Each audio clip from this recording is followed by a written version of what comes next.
Now my charms are all o'erthrown, and what strength I have's mine own. It's the same passage, one written hundreds of years ago.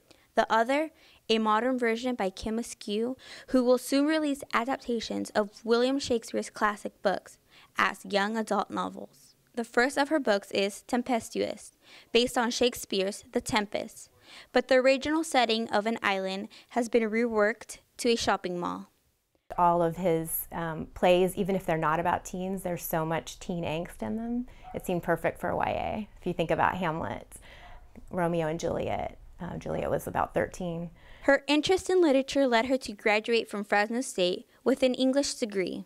If there's anything else that I could be doing, you know, my mom had tried to get me to learn how to knit when I was in the 6th grade, anything like that. I would much rather be reading a book than doing anything else. She spent her college years surrounded by classical literature, and then she began to write her own.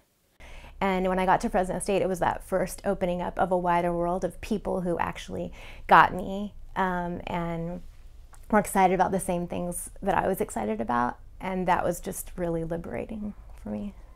Now, a published author living in Los Angeles, she spends some spare time at lectures, exhibitions, and arts and crafts with friends.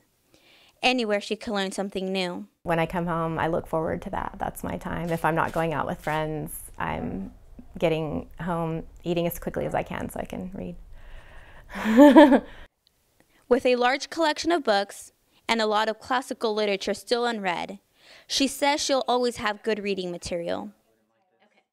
There's so many of them, and there's so many of them that we don't know about as well if they're not in that main canon. I think that I'll never run out of reading classics. I mean, if you think about it, there's centuries full of books to read, so I think I'm okay.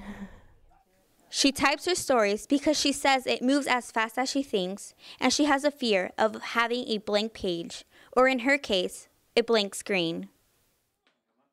So to me, it's not so much the ideas, it's how they end up being expressed, and I never know how that's going to happen. It's just putting out what I've taken in through all the years of reading and expressing that.